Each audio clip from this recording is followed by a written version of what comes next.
Growing up in Tacoma, Washington, what can you tell me about that experience? Just as a guy who's never even been to the Pacific Northwest, what can you tell me about the Pacific Northwest, what it's like to grow up there, and I guess eventually how you discovered football out there? Yeah,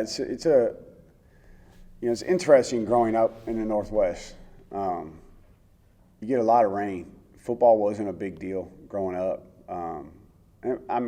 When I was growing up in the late '80s, it wasn't a big deal in the country yet either. And so I grew up in a town, city, Tacoma, Washington, that is it's a mid-sized city. Seattle's the big city out there, but my world was really small. The guys, the people I grew up with, like you just operated in your 10-mile radius, and obviously no internet, stuff like that growing up. So like the world was just really, really tiny. And my world basically consisted of the Boys and Girls Club. And my parents dropped me off there at the Boys and Girls Club in first grade and signed me up for baseball. I loved baseball. I played it, and then I started, by third grade, I was playing all three sports, baseball, football, and basketball, and loved it. Like, that was my life, Boys and Girls Club. You just went there after school. You were there until, 9 o'clock at night when your parents would pick you up, and you went home, and you went to school the next day, and you went back to the Boys and Girls Club. And that was, like, my whole life was competing, from first grade on. And had some great coaches, really, really cool coaches that taught us the game of football, taught us the game of basketball, taught us the game of baseball, but more than anything, taught us really kind of how to be, great young men, and they taught character at a young age, and a lot of those guys that were on those teams that I played for are doing a lot of the same things. They're coaching or they're in leadership positions and doing great, and ironically enough, I started in the fifth grade. I played with Lawyer Milloy. And, both of us ended up with 16-year careers in the NFL. He had a quite different path than I did. He was a second-round draft pick and won a Super Bowl with the Patriots and stuff like that. And we're both from, the inner city of Tacoma and just kind of this small area that, like I said, like Seattle was 30 minutes away. It might as well have been on the East Coast. You just didn't do that. You were just where you were at all the time. And so really a tight-knit group of kids that we grew up with, and then going to Lincoln High School, which at the time was roughly 50% minority, 50% white. And when I say minority, it was every kind of nationality that you can think of. And so it was a really cool experience growing up. I always say, I got a good education, but the best education I got was life education. When you have to deal with that many different cultural and diverse situations that people come from. And, my parents were very supportive. They had me at 18. The reason they got married was because they found out they were pregnant with me. And but they were, athletes, and my mom especially was the one that kind of shaped me. She would always just tell me, no matter what you're doing, you do your best at it, period. That's it.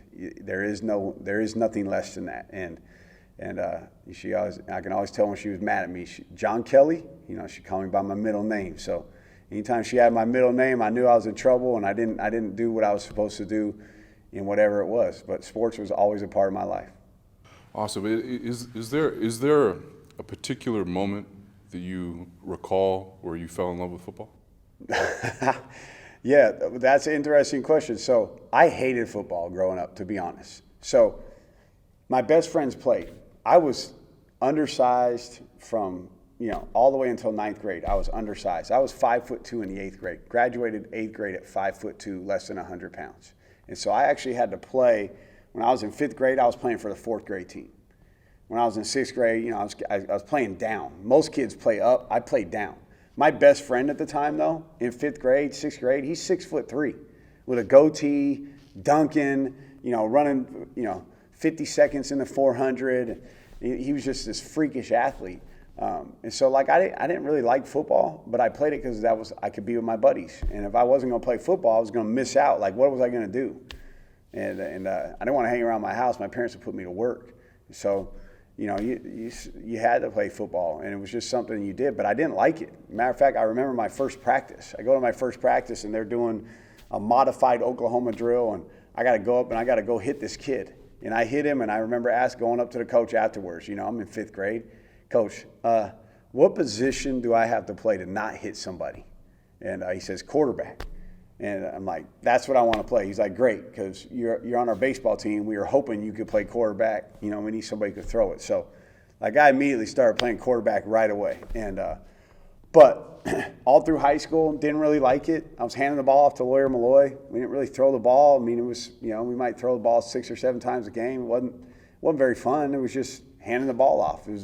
I was a means of getting the ball from the center to Lawyer Milloy. That was my job. And then I got to college, and, you know, I loved baseball. And one of the reasons I went to the college I went to is they said I could play both baseball and football. And so I went there, and my freshman year, I ran into a coach. My coach there was Greg Olson. His name was Greg Olson, and I had him for 3 years there. And he was the one that taught me the love of the game and taught me how to play quarterback.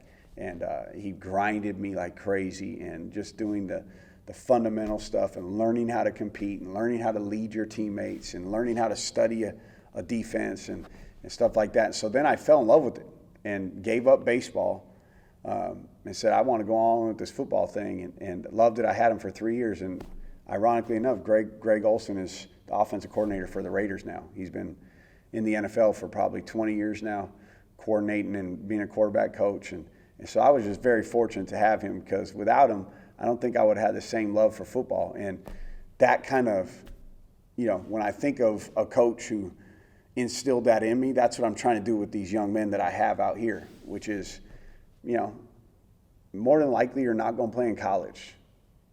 You know, even more or less likely you're not going to make it to the pros. So I want this experience to be something that they just love.